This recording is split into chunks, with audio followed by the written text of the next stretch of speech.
Okay, it's good to see everybody this morning. And oh, here comes Barry.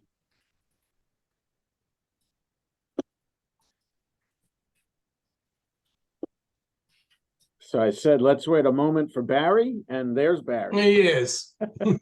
Okay. My keeper's in the other room. Okay. So last time we were able to read all of chapter 7 with the commentary from here, but we didn't get to the commentary from ancient Israel That yet. head covering will travel. Okay. So we left off with needing to read the commentary from ancient Israel on chapter 7. So Baruch atah Adonai Eloheinu melech haolam shekidshanu b'mitzvotav v'tzivanu la'asok b'divrei Torah. So remember that chapter 7 was about the sin of Achan in taking booty from Jericho, right. And that God commanded Joshua and the people of Israel to utterly destroy Jericho, except for Rachav and her family, and not take anything from it. But Achan took something from it, and then the rest of chapter 7 was all about how they tried to take the next city, Ai, and they were punished. The 3,000 soldiers were killed by the soldiers of Ai, and people are like in an uproar. How could this happen? And do a lottery, and you'll find out who's at fault. Lottery falls on on Achan, of course, and Achan and his family are stoned to death. Right, and so then, right there, all Israel pelted them with stones, and burned them in fire, and pelted them with stones. Okay, that was interesting. Pelted them with stones, burned them in fire, pelted them with stones. So one pelting isn't enough. After burning them, then pelting them with stones again. And they piled up over him a great heap of stones to this day. And the Lord turned back from his blazing wrath. Therefore is the name of that place called the Valley of Achor to this day. Okay, so that's how chapter 7 ended. So now, what I didn't say last time, before we read the commentary here, as I've mentioned before, I had a Jewish day school education. And so before going to rabbinical school, my background was a little bit better than other people's back. Not everybody who went into rabbinical school with me had a day school background. So you would think that with a day school background, I would have read the entire Bible. That's not the case. So I can't speak for Orthodox day school, but all the day schools I went to, except for 6th grade, which was an Orthodox day school, were Solomon Schechter, that is conservative movement, or community day schools. So my encounter with Bible was learning some portions from the book of Genesis in elementary school, and learning the book of Samuel in middle school, and some of the prophets, that is Jeremiah, in high school. That's all. So I knew about, of course, I knew all the books of the Bible. I knew them by name, and I had encounters with some of them because I went to shul on Shabbat, so I knew from the Haftorah, and I knew Psalms, but I never read the book of Joshua, the book of Judges, or any of the other books of the Bible until rabbinical school. And in rabbinical school, so now there's a whole debate in the Jewish world about the fact that people are not signing up to go to rabbinical school anymore in the numbers that they used to. Like my graduating class, there were 29 of us graduating from the New York Rabbinical School. And just recently, maybe it was like 20 from New York, another 10 in Los Angeles.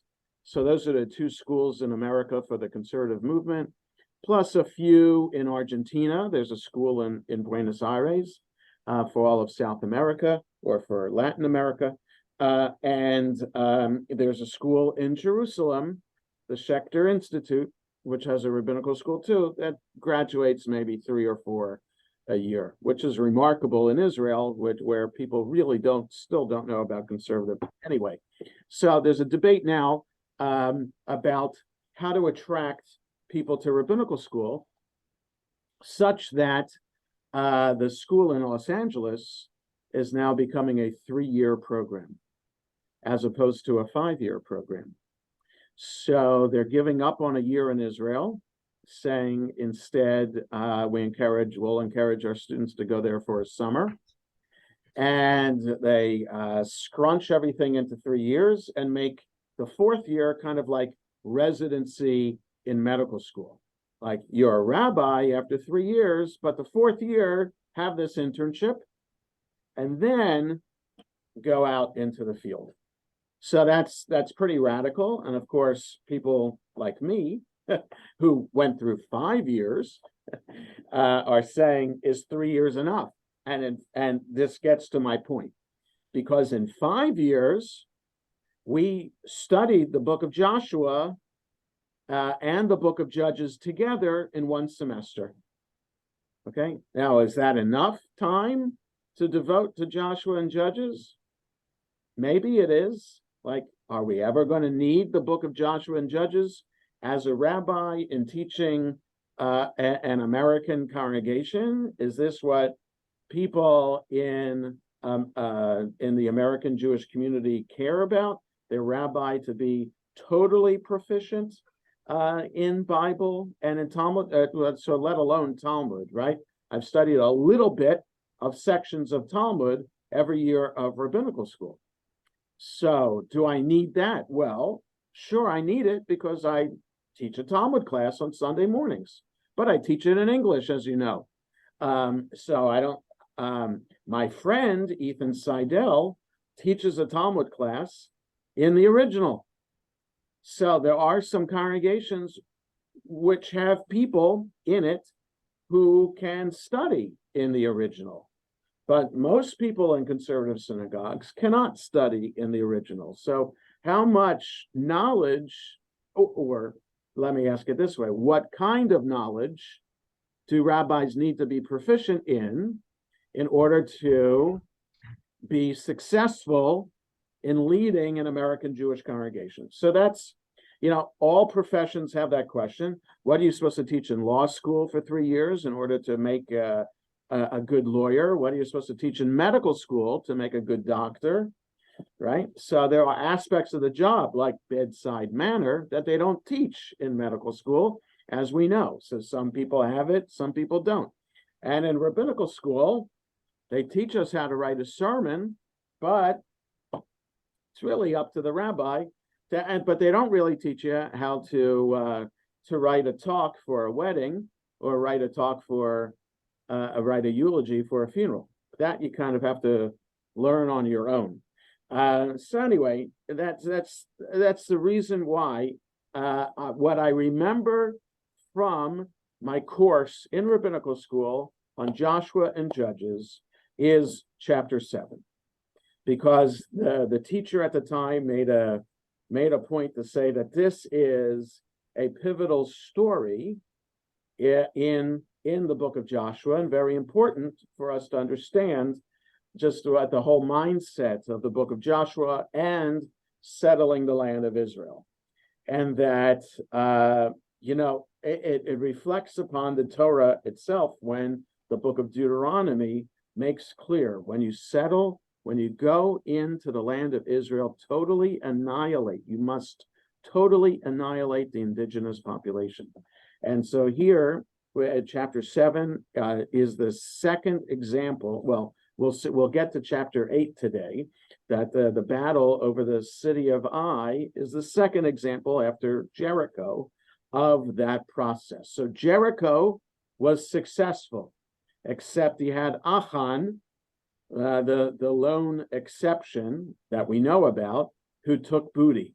And then you have this extreme punishment of Achan, okay, at the end of chapter 7. So the idea is then about the whole debate about the Bible being history or is Bible really a religious commentary on history? So I think the Bible is religious commentary on history. It's unclear when, in relation to the history that it's reporting on, it was written. Was it written before or while the history is happening? Or is it written after as a commentary to the history?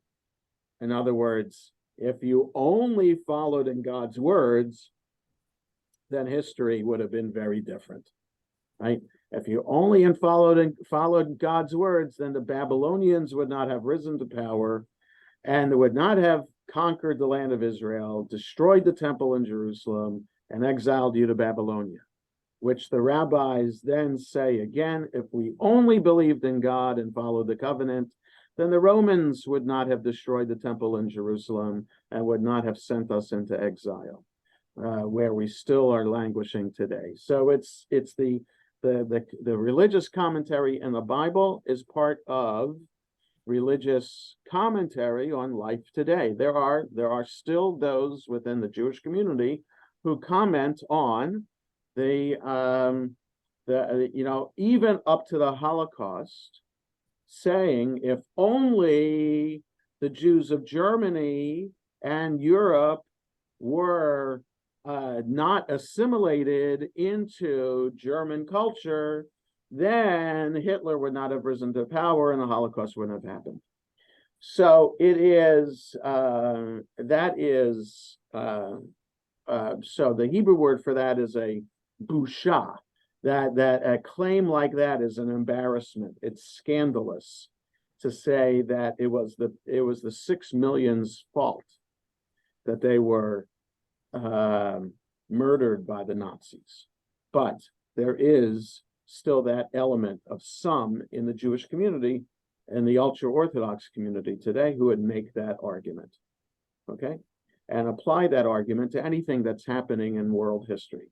COVID-19 happened because as punishment for society. Hurricane Katrina in New Orleans happened because of the sinful ways of the people of New Orleans, et cetera, et cetera.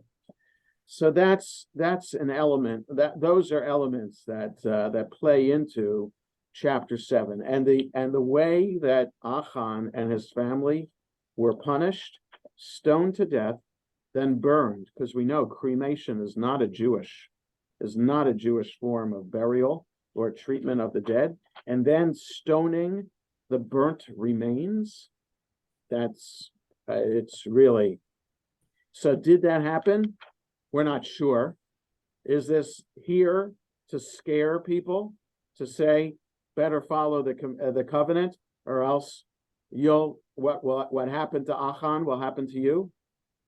So we don't know. Yes, Barry. There is maybe a slightly different way of looking at that traditional view. Yeah.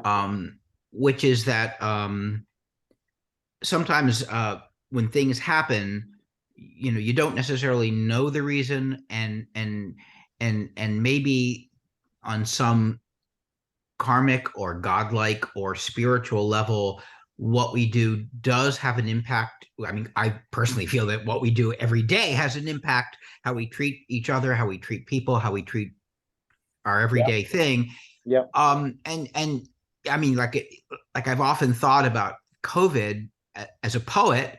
We were sheltered and we had to close down immediately after a few years of political stand where we were closing down our borders and closing down our hearts to Yep. people in need. So I'm not saying one necessarily followed the other, but there is a sense that sometimes there's a little bit of irony in the way things work. Yeah. Yeah. And if you have a basic belief that what appears to happen might be bad, but maybe there's going to be some good that comes out of it. I mean, it does create a spiritual slant to it. On the other hand, when we read these stories, I mean, like we just read the one we just read, I can't help but think, like, if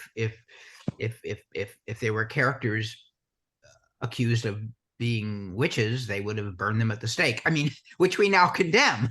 Right. So yeah, no, right.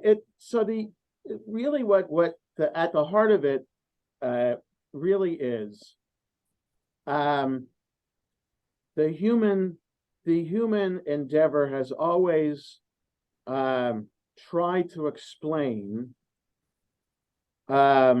why things happen the way they happen in the world. And it's the curse of being human among all the animals that we're able to think in that kind of way, that our minds are such that we're able to do some kind of philosophical reasoning.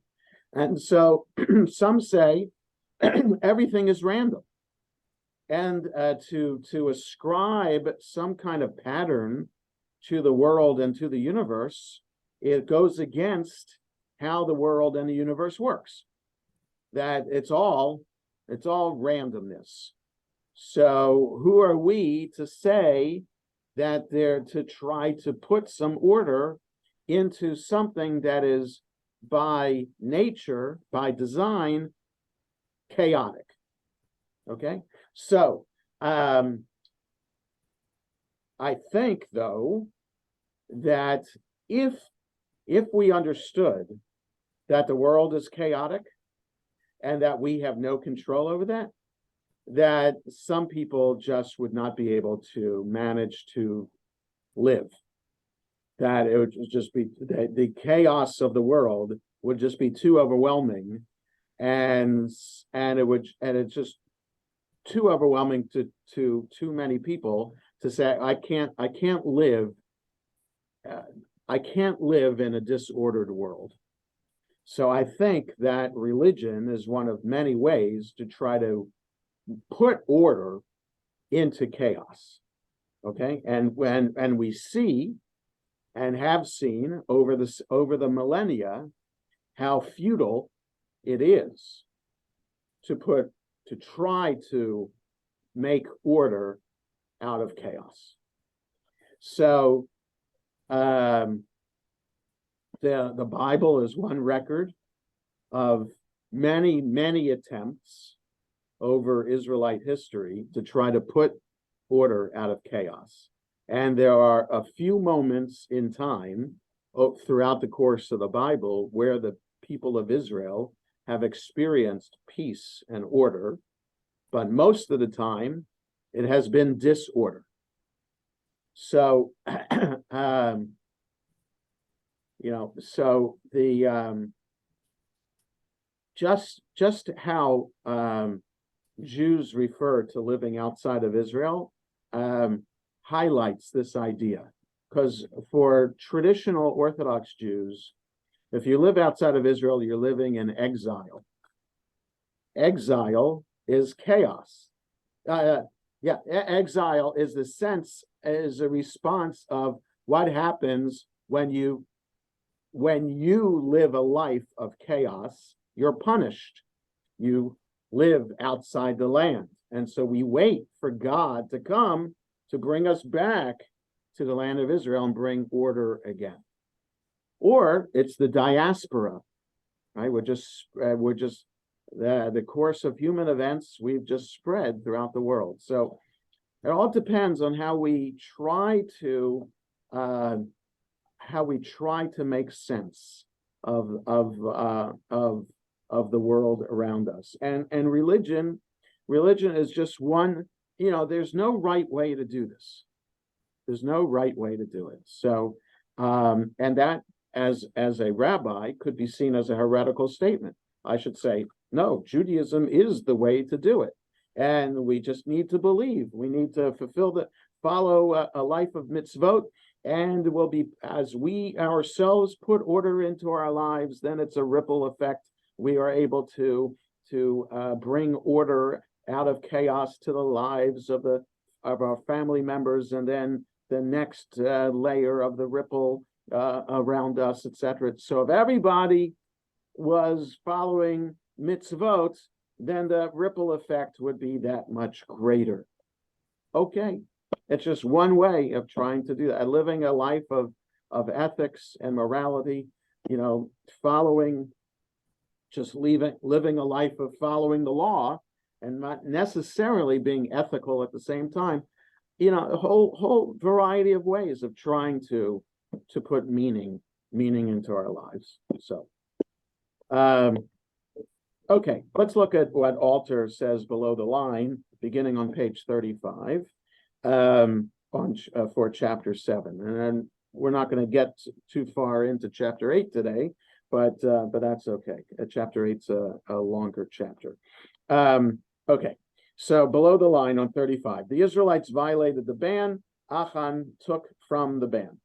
This conjunction of subjects intimates why, in the harsh retribution of this episode, Achan must be extirpated.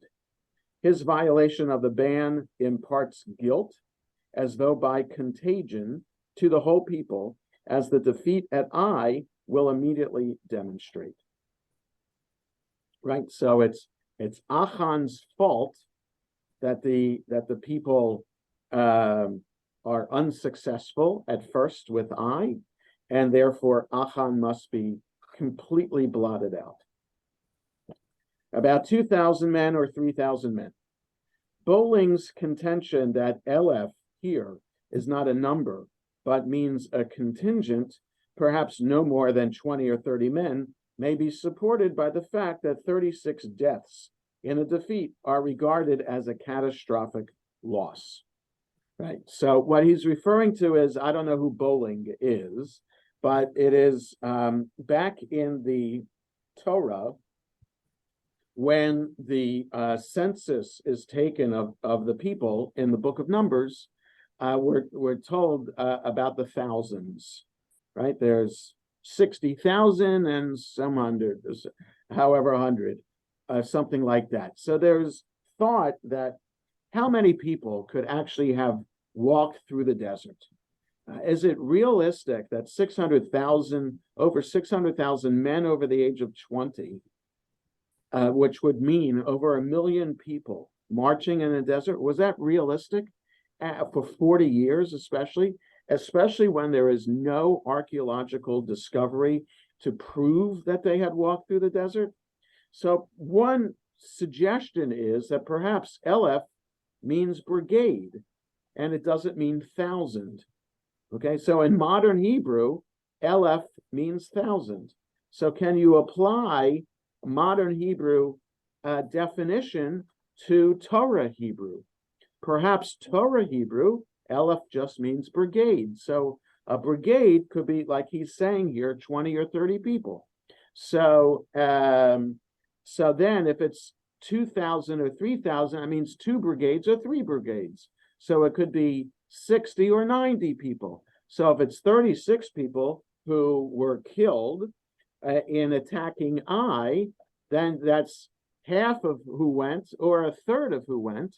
That's a significant number. If it's 36 of 3,000, that's what? That's 1% of the people who went. Those are pretty good odds from that kind of hand-to-hand combat that happened in the time of the Bible. So this is just another example of, for those who claim that Eleph doesn't mean thousand, it means brigade, makes more sense.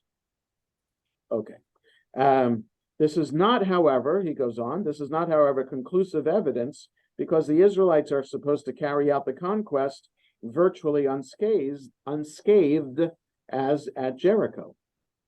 So if they're supposed to do this without anybody dying, then 36 people being killed, whoa, that proves that God, either that the promise that that Joshua is making is false and there is no God, or we did something grievously wrong to be punished by God.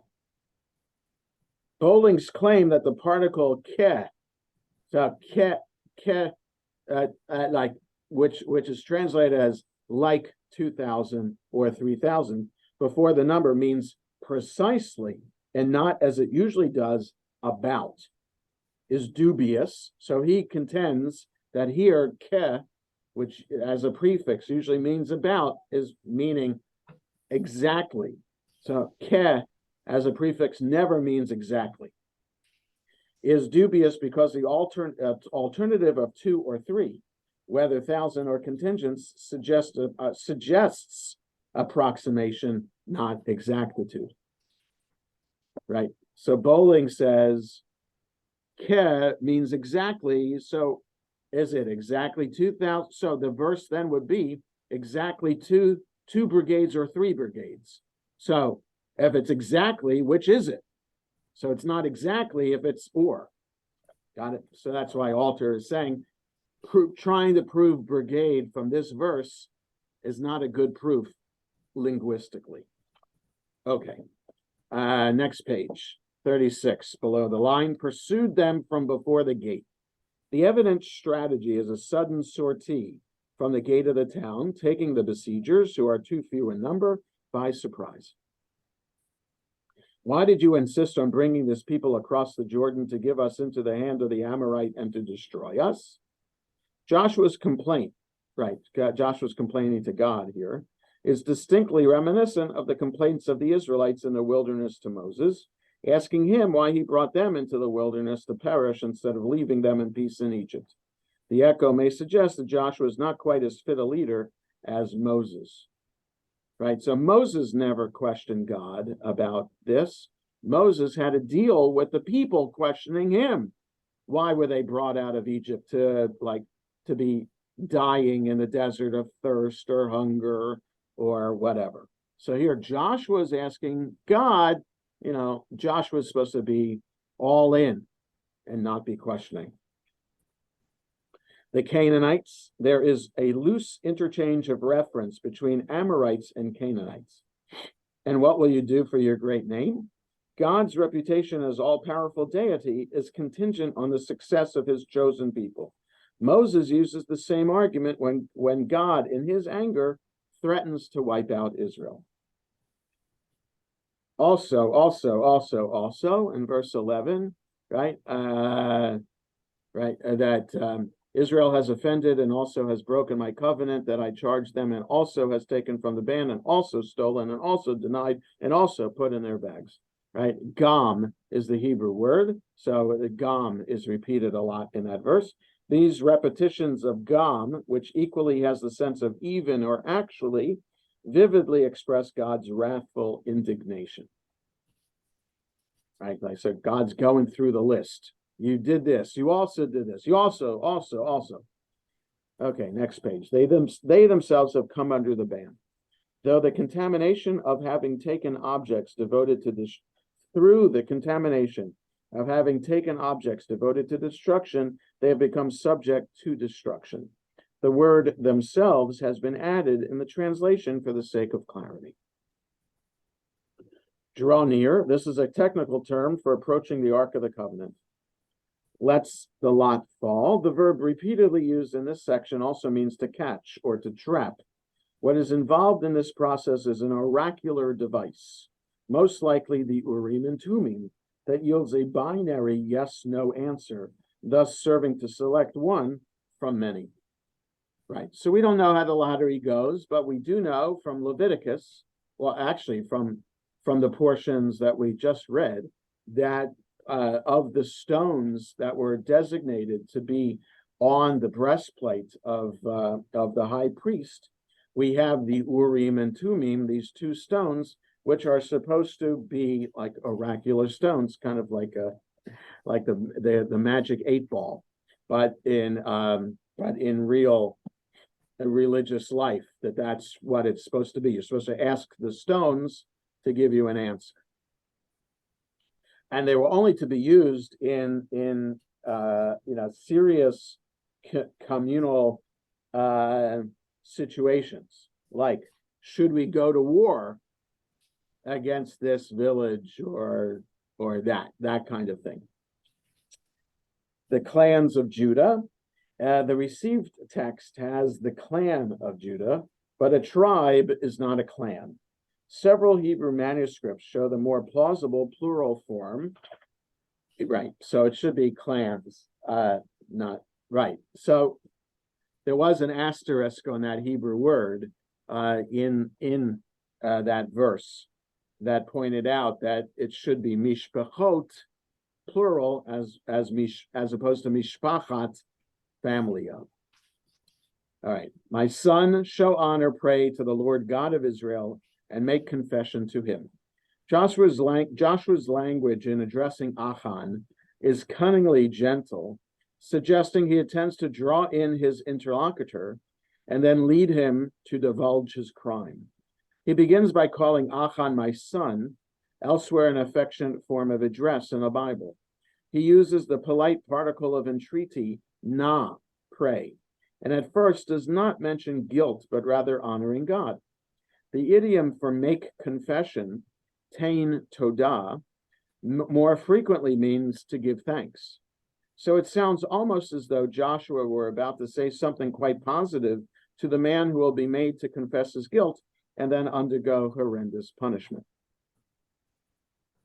Indeed, it is I who offended. Achan's immediate and full confession is probably best explained by his awareness that the oracle has singled him out, the lot falling on him alone of all the multitude of Israel, and so he feels he has no choice but to admit his guilt.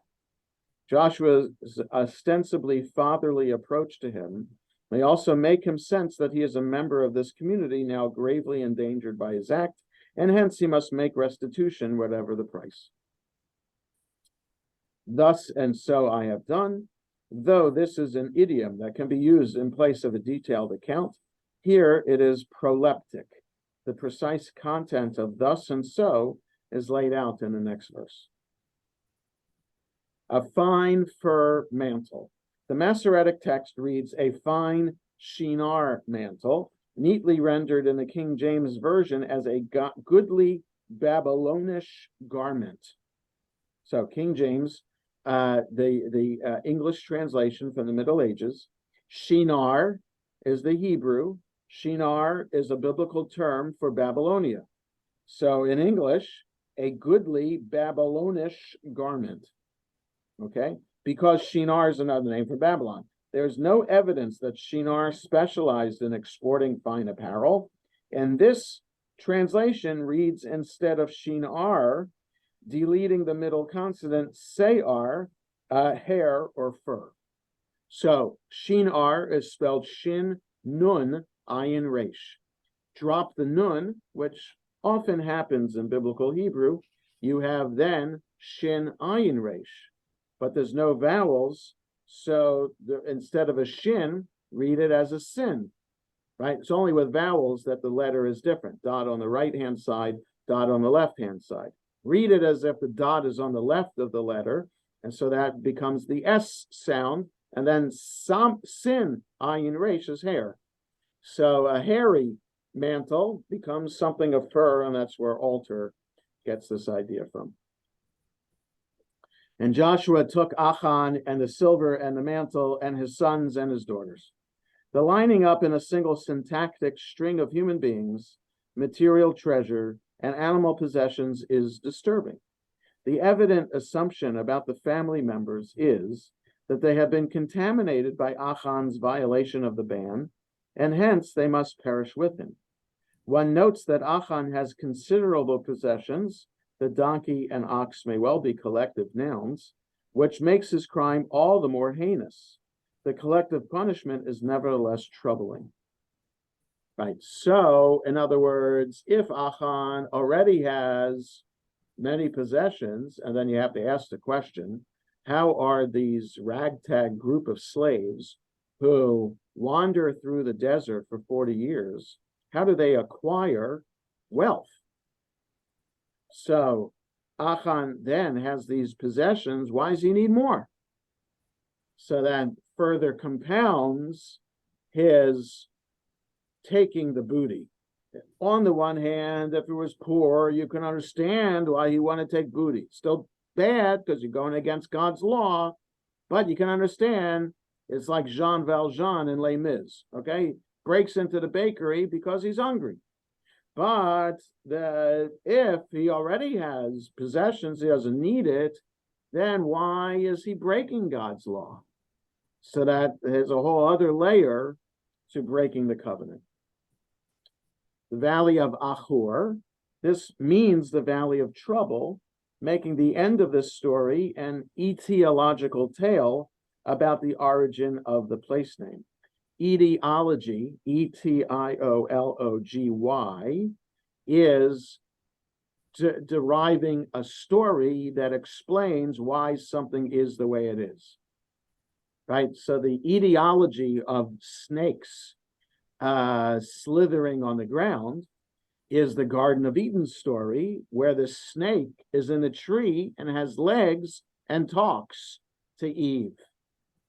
So as a result of this snake making Eve eat the fruit, the snake is punished to forever not have legs and to forever slither on the ground. So that is an etiological tale. Okay? Why do women have pain in childbirth? The same story. So that's an etiological story to explain why women are in pain in childbirth. So why is this valley called the Valley of Trouble? This story then is an etiological story to explain the origin of the place and how it got to be called the Valley of Trouble. Because of Achan, remember we had said, seen in the commentary last week, Achan Ayin Kaf Nun, maybe his name was Ayin Kaf Reish. So Achan or Achor, that's the connection. Okay, it may have been originally called the Valley of Trouble for entirely different reasons. For example, because its terrain was treacherous or bleak or barren. Burned them in fire and pelted them with stones. The burning may refer only to the material objects because it was not customary to burn bodies after stoning. The repeated clause about pelting with stones seems redundant. So I don't know. I would argue with Alter. I think they did burn them. And they added insult to this, to the body, to show how worthless Achan and his family are. Anybody who violates God's law automatically takes themselves out of the covenant and then doesn't need to be treated with respect as fellow members of the covenant should be. And so therefore, you don't burn a Jewish body. So Achan's not Jewish because he disobeyed the covenant and disobeyed God's commandment. So we burn him, and then we're going to stone him, and then pile up the grave, the burned bodies with stones to forever blot them out. So I don't think it's redundant. I think there's an argument for burning these bodies. Yes, Barbara. Is somewhere along, I remember the definition of burning was stoning, rather, was to put hot stones down your throat. So that's burning, to put hot wax down your throat. Stoning is to push someone off a cliff into a valley of stones. So in the Bible, stoning, it's not defined. We have to assume, or perhaps the reader assumes, stoning is actually throwing stones. So I don't know. I've seen movies depicting this. You bury somebody in the ground up to their chest or up to their head, and then you throw stones, like you take target practice, until you cause grievous injury or mortal injury by throwing stones that way. So I don't know how it was done, But the rabbis say that's how the stoning should be done, which means it was never done, because in rabbinic times, the rabbis were never in charge of capital crimes for the Jewish community. The Romans were, or the Persians were. So we've never instituted capital punishment, but if we did, the rabbis derived the 4 methods of capital punishment, how to do it. How were they done in the Torah and the Bible? Because there's somebody stoned, right? The guy who gathered sticks on Shabbat, he was stoned to death. It doesn't say, yeah, it says that he was stoned. It doesn't say they threw stones at him to fully define for us how he was stoned. So that's what we assume. So I don't know. It's not problematic to say that the Bible is describing one thing and the rabbis define it in a different way. The rabbis often do that. Okay, so the last comment here, therefore, is the name of that place called. This is an explicit ideological formula. In other words, this is the way the Bible explains why a place got its name. So that's the technical term for that is etiology. Okay, if you ever want to write a biblical article, that's a word to use. Go ahead, Barry. This story clearly has parallels with the Jonah story, where Jonah goes against God's direct commandment, directive, and then because they're at sea, I believe they draw lots. They do. The seamen draw lots, right? The seamen draw lots. So there's that parallel.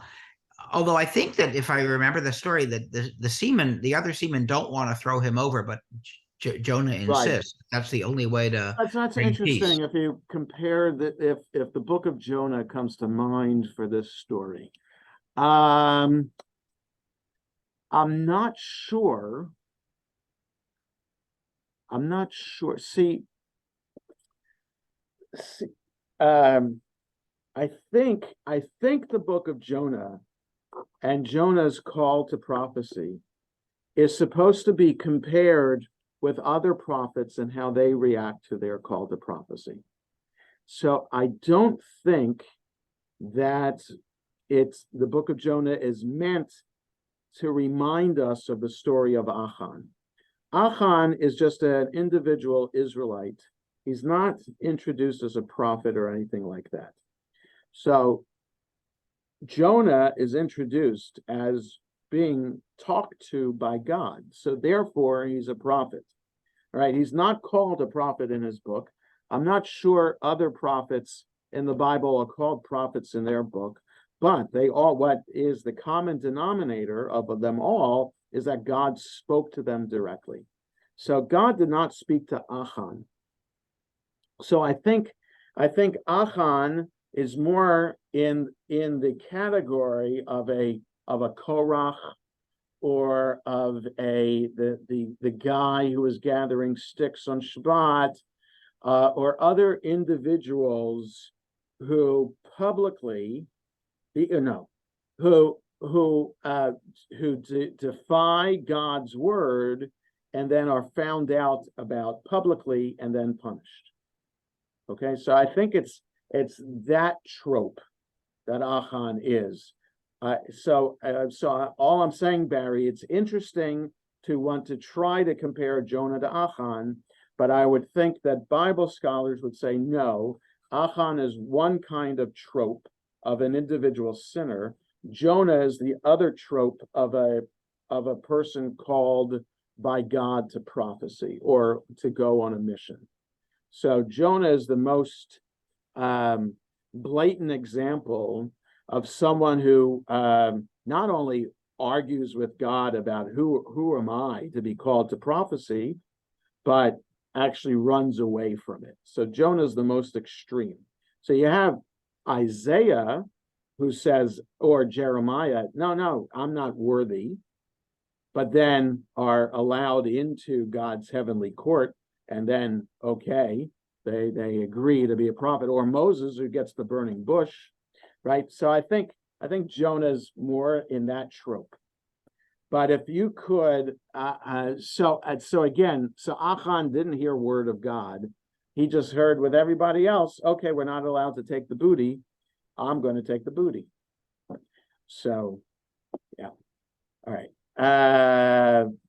Let's see. It's 10:16. Let's start chapter 8 and see how far we get. So now we're in the Joshua and Judges book, page 39. Vayomer Adonai el Yehoshua, al tira ve'al techat, kach imcha et kol am hamilchama, v'kum alei ha'ai, re'ei natati v'yadcha et melech ha'ai, ve'et amo, ve'et iro, ve'et artso. God said to Joshua, don't fear or be dismayed. So this phrase, al tira ve'al techat, apparently it's the first time here in the book of Joshua. I know it from a haftarah. And it's also a song. And so the phrase is in a song, al tira ve'al techat avdi Yaakov, ki yafutu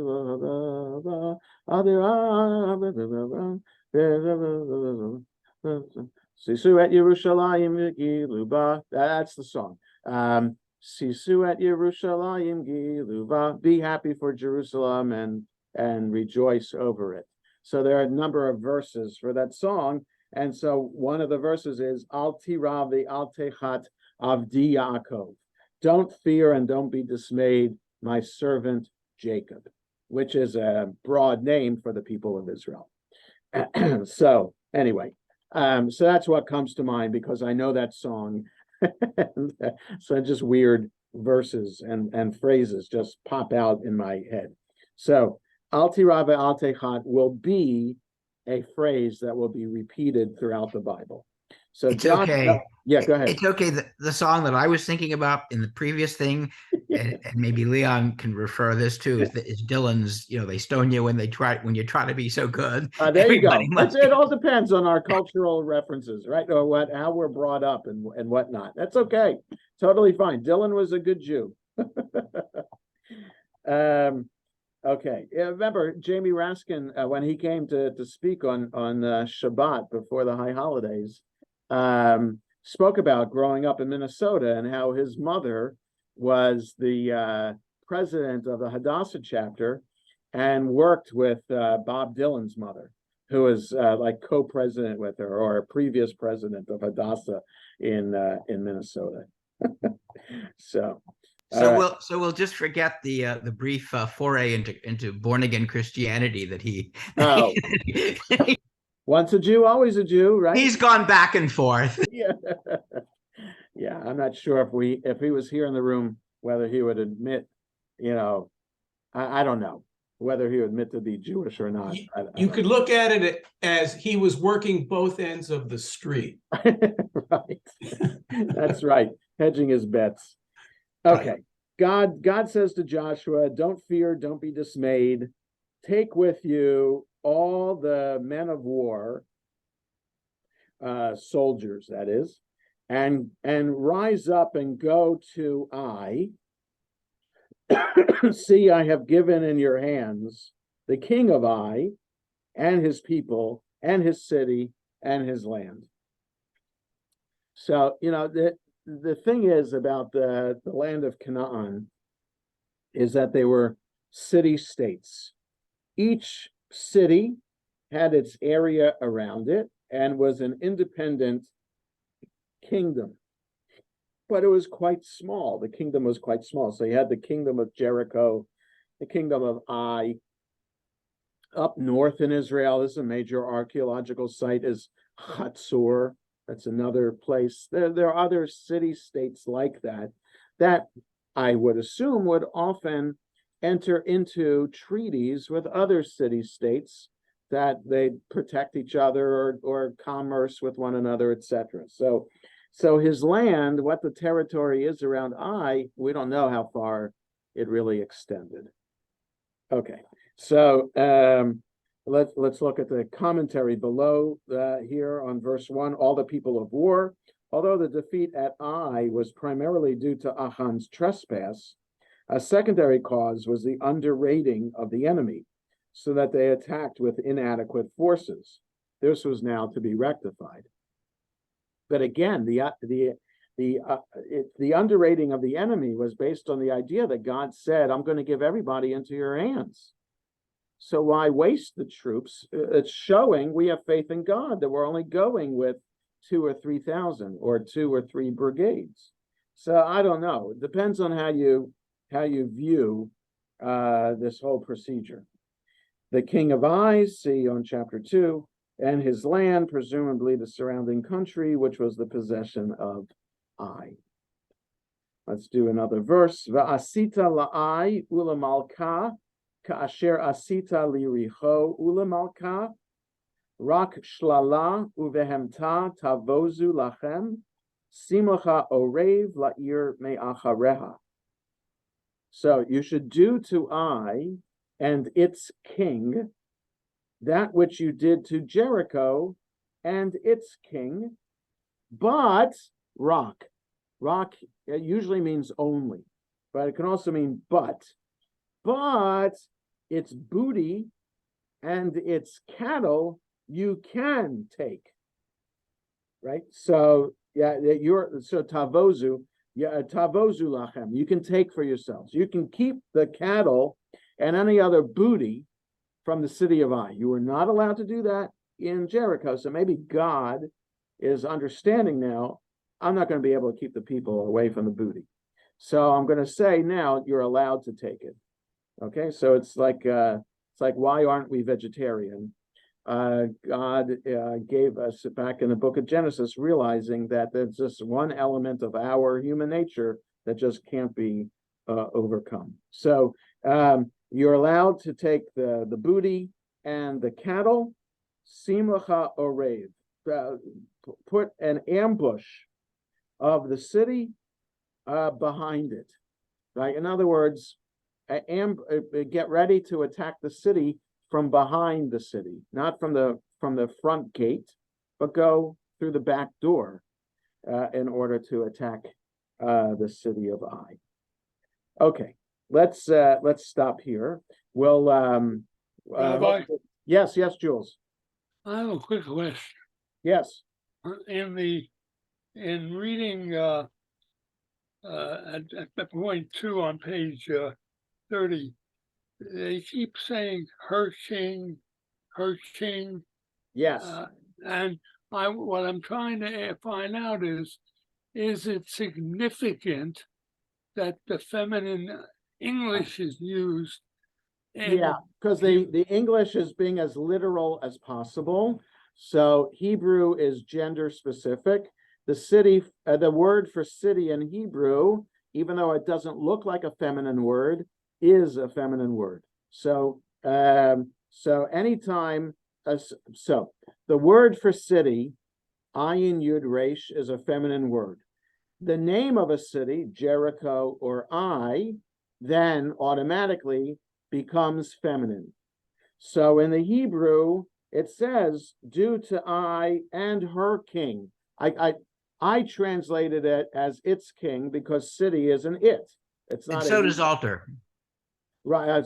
Right, because we just apply English mode of talking in the translation. The old translation is keeping it to the form of the verb or the form of the noun. So since Ai is the name of the city and a city is feminine, then we're going to say Va'asita la'ai ula malka means her king, her, because city is a she. But if it was so, you have it in Hebrew. There's no such thing as it. There is no non-gender term.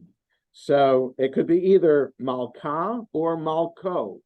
So her king or his king, but understood in English as it, because the city is an it. So it makes it easier if a person wants to be considered non-binary, right? No pronoun attached. It's easier in the English language to do that. It's harder in Hebrew for people to be non-binary and referred in a non-binary way, because there is no such thing as non-binary in the Hebrew language. It's also French people have that problem too. How to be any language that has gender specific. So France, Spain, Italy for sure.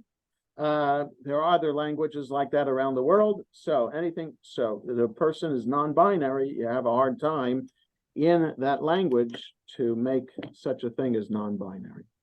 Okay, we'll stop here for today. Have a great rest of the day, everybody. Shabbat shalom. See you next Friday. Shabbat shalom. Thank you. Shabbat shalom.